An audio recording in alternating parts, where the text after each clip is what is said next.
guys, this is Lala Legacy, and welcome back to another episode of 1000 Lies. So, let's jump right back in. I ran up the stairwell as quickly as I could while my target used the elevator and found myself in front of the apartment she entered only moments ago. Excuse me. The pursuit should have ended there, but then she came back out of her apartment. It took less than a minute for her to reappear, having left all of her art supplies inside. Luckily, I was hidden out of sight in the stairwell. Imagine my surprise when she not only walked away, but also left her apartment's door ajar. The thing is, I've never been good when it comes to resisting temptations, so I took a small peek inside. I saw a single light on in one of the rooms. That brings me to now. I'm shamelessly breaking into a girl's apartment! Oh no. Oh no, this is gonna end so badly. I was drawn to the light like a moth to a flame, seeing as the rest of her apartment was veiled in darkness. She definitely lives here. The walls are filled with pictures of her friends, and family. It's a bit messy overall, but my room's still worse. At least I can actually see the floor. She even has some sports trophies on display. The closest thing to trophies you could find in my room is my figure collection. Worst of all, I can't find any clues to the mystery. My package definitely isn't here, and there isn't any evidence that she knows me somehow. I shrug before deciding to leave, but not before returning the pencil I found at the playground and placing it on her desk. I figure it's the least I can do now. Yeah, after breaking into her apartment.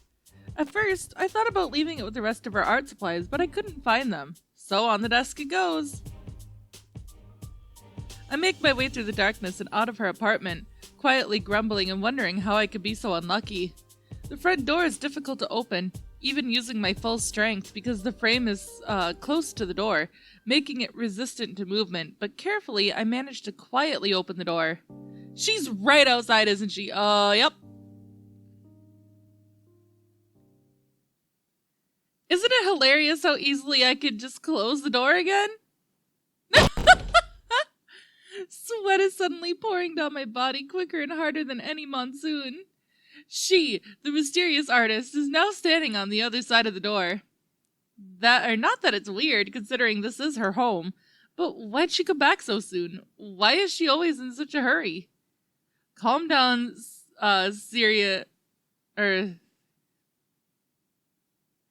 Ciaran, I don't remember. Calm down. She's outside, and she saw you, but it isn't the end of the world.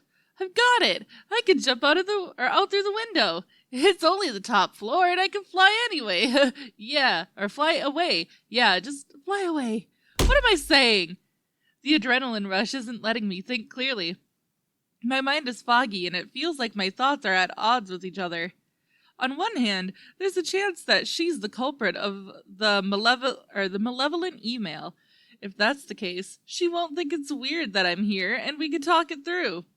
On the other hand, she might not have anything to do with it, and it'll look like I'm a common thief who sneaks into my victims' homes. I'll have to take everything into careful consideration. In some places, they take me out back and shoot me for being here. Wait a minute. I've got an idea. Yes, an idea. It isn't a good one, I know, but it's better than trying to fly away, and that's good enough for me. Actually, I don't even know if it'll help me, but it's already too late. I have to try. I take a deep breath, release it, and then brace myself to speak quickly enough that the artist won't have a chance to respond until I'm done. Hello in the name of freedom! Ha ha ha! This is the second floor, not third, right? You commies sure build weird houses. In America, we build real houses with real first floors. None of that ground floor crap. And why you gotta call it a ground floor anyway? It's got a fucking proper floor, don't it? Who even calls it that? Speak American, why don't you? No hard feelings, right? I come in peace. Don't y'all worry, I'm from America. And America is the gospel of the new world. As long as you believe in freedom, so too will I believe in you. Everyone is American at heart. Hallelujah. Praise the Lord. Or praise Jesus. If you exist, America will come for y'all. Freedom is just like real American hamburgers everywhere. Every man, woman, and child in this world that isn't a freedom-hating baby Jesus-killing terrorist foreigner kebab and feels the power of freedom in his or her heart is a child of America, in her brothers in arms. Won't y'all let your brother into your house, you castle, my casa? Ain't that what y'all Mexicans always say? Ha ha ha. God bless this country, little girl, and God bless you. Ha ha ha ha. The girl, overwhelmed by my patriotic spirit, takes a couple of steps backwards, speechless. She doesn't scream, just asks who I am. I decide to really get into character and speak with the composure of a true American hero, and the grace of one of the founding fathers of the Constitution. Remember my name, little girl, because I'm only saying it once. The name's John. John Mackenzie. The lights suddenly go off, and I opt to take the opportunity to run to the stairwell and flee like a hillbilly is taking pot shots at me. I would love to say that the miracle was thanks to the soul of Benjamin Franklin, summoned by my patriotism, who then destroyed the electrical system. Sadly, that wasn't it. It was thanks to the automatic timer on the apartment that turns off the porch lights after several minutes to conserve energy. It wasn't part of the plan, but I ran with it anyway. What I'm focusing on right now is escaping as quickly as possible. I'm running out of time after all. Soon, the lights will all turn on again. And... Thief! I knew it! I was supposed to be a good guy. How did it turn out like this? And why did I ever think pretending to be an American was a good idea? At least I managed to get some distance, I guess. I'm cursing my bad luck when I hear the sound of the elevator moving. It must be that girl trying to catch me. I'm already bad at improvising, but I'm even worse under pressure. I stumble a couple of times on my way down the stairs. That's just the risk one takes when jumping down 5 steps at a time, though. How unfortunate my fear became a reality. Right before I could sprint out of the building, the elevator arrives at the bottom. There's no way to escape. The building is narrow, and each floor only has an elevator and a set of stairs and 2 apartments. I could try to push my way out, but I don't want an assault charge on me too, which would happen considering my awful luck. I had decided to run back up the flight of stairs when one of the apartment doors behind me opens, revealing one of its other residents. What was that scream just now? It came from upstairs. Is everything alright? While the distracted tenant goes up the stairs, I take the opportunity to sneak into his apartment before he returns. Yes, I'm sneaking into another apartment, so what? Who even cares at this point? I've been having a brain fart for too long now, I can't think. After I enter the apartment, I push aside the curtains concealing the glass doors to the balcony and walk onto it. There doesn't seem to be anyone else in the apartment, and I can't come up with any other way to escape anyways. Shrouded by the darkness, I search for some way to make my exit via the balcony. The apartment is only on the 2nd floor, so I'm safe to jump down, but I'd rather to just climb down using a lower floor's barred window. I make sure that the fall is less than 3 feet and I'm out! Surprisingly, my escape went smoother than expected. It was almost too easy. I can't believe it as I caress my right leg. I expected it to ache from the pressure of that jump. Thankfully, everything seems fine and I'm totally unharmed. I stop wasting time and begin running, overjoyed the whole way home. Everything happened so fast. I try to convince myself that it was all just a bad dream and tomorrow I'll forget about it. For some reason, though, I can't stop laughing. Oh gosh, no! Chapter 2. Just what I need. I'm tired, and school isn't exactly my favorite place in the world. What is it even missing to become a real hell on earth?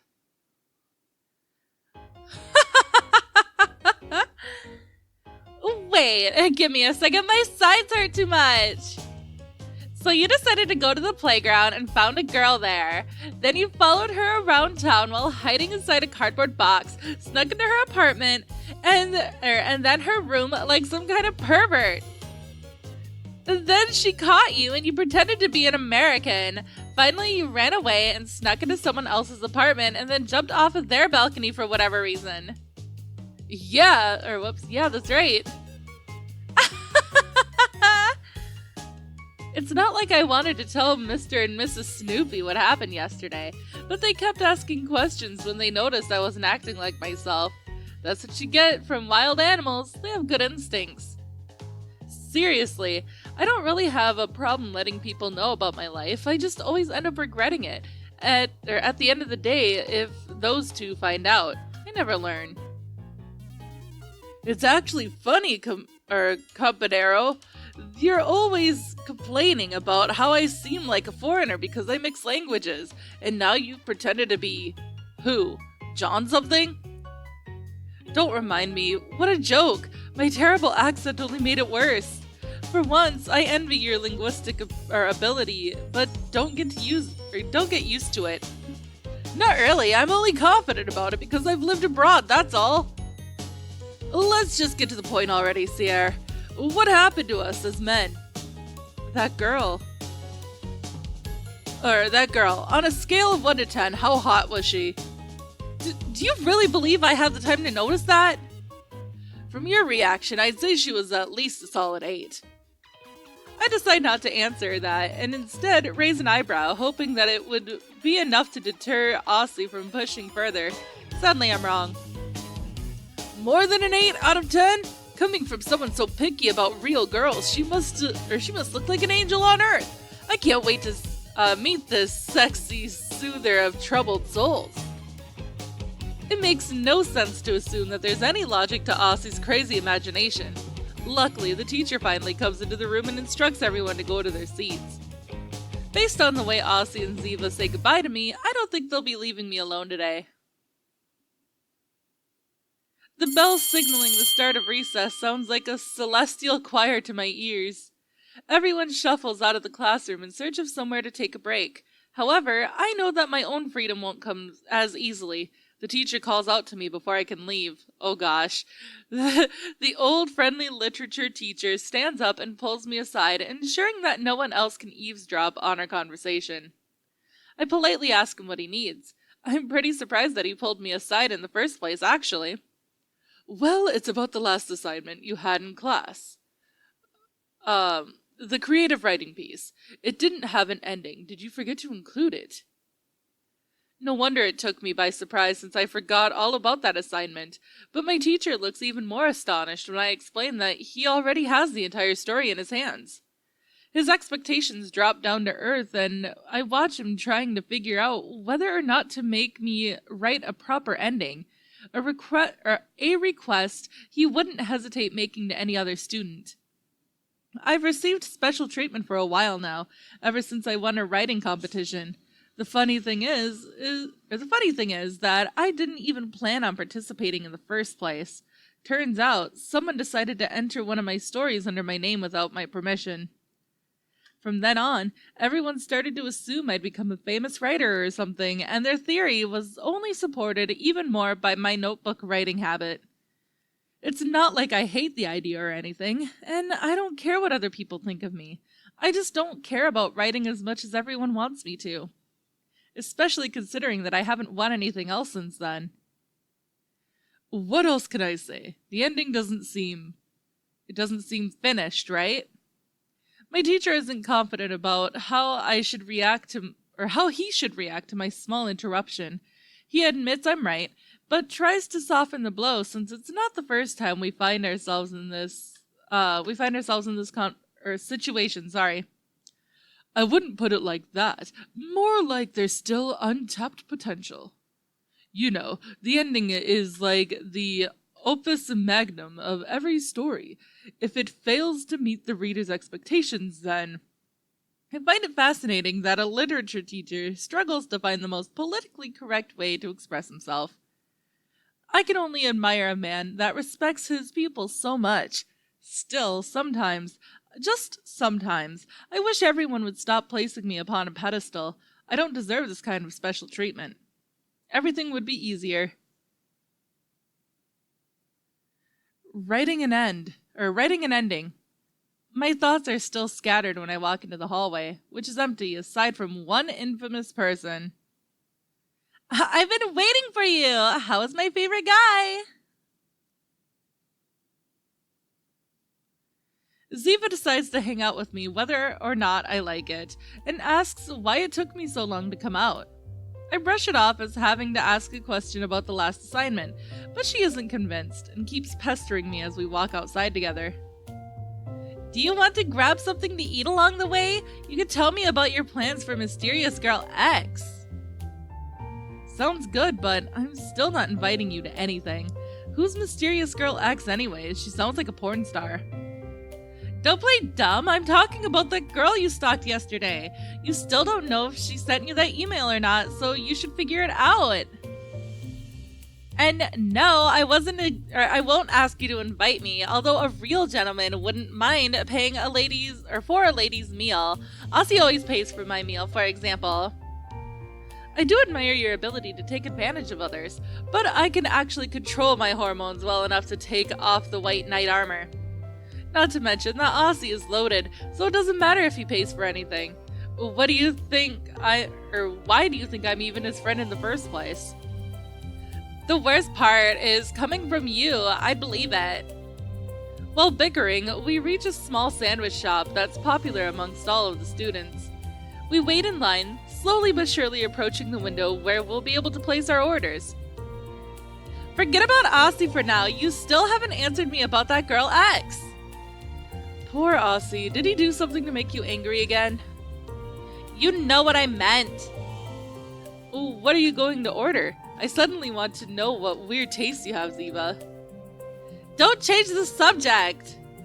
Talking to you is like a war where the smallest mistake can lead to total annihilation. All warfare is based on deception, you should know that. I've already told you too much. The truth is that I'd rather not talk about this. Else you might try to make it about psychology. You aren't my public enemy number 2 for nothing. 2? Who's the first? Anyone who picks Bulbasaur as their starter Pokemon. Oh, why? He's super cute! No, wait, stop changing the subject. There's one more thing I want to know about that girl, and then I'll leave you alone. Don't you have an ace up your sleeve, a plan to find out who she is? I tilt my head, deciding whether or not to answer Ziva's question, especially now that she has reached the top of my public enemy list. I can't come up with any reason not to tell her, so I shrug before spilling the beans. I won't do anything about it. I shouldn't have done anything in the first place. In fact, even if I wanted to, I can't do anything now. My hands are tied, you know. Nevertheless, I think you probably want to do something about it. You're always overthinking everything, but you can't lie to me. You're just too embarrassed to admit it, but you don't need to pretend to be a tough guy around me, Endian. Ziva looks down at me, confident that I'm an open book to her. It's that smart-ass attitude of hers that I hate about her the most. Earlier, you mentioned deception. Most people use it improperly. Do you know the difference between lying and deceiving? Don't start with that. This is just another psychoanalysis attempt, isn't it? No, I swear it isn't. I'll stick to the linguistic part of it. That was a lie, but since I didn't fall for it, you could say that you failed to deceive me. Good enough for you, miss? You could have skipped the cynicism, but yes, you're right. I wasn't lying though, you know. That's for the judge to decide. Anyways, hurry and order something, it's your turn. Oh, I didn't notice! Ziva has been distracted and forgot all about the line. She quickly recovers and orders a vegetarian sandwich. The clerk tells us that we still have to wait a bit for our food, so Ziva and I continue our chat. Oh yeah, you're one of those veggie freaks. Vegan! The word is vegan! How's the herbivore lifestyle? Do you get extra points for starving yourself more? What prize comes after anemia? Hilarious. First of all, you can still have a healthy diet without meat, for your information. Secondly, it isn't something I do for fun. I take animal rights extremely seriously. God, I am so glad I gave her this voice because that is her. You can at least try eating vegetarian meals before you knock them. They aren't bad at all. But that is all the time that I have for this episode, guys. So if you liked it, please give it a big thumbs up down below. And if you haven't already, subscribe. By subscribing, you're becoming part of a legacy. I love you guys so much, and I will see you in the next video. Bye-bye!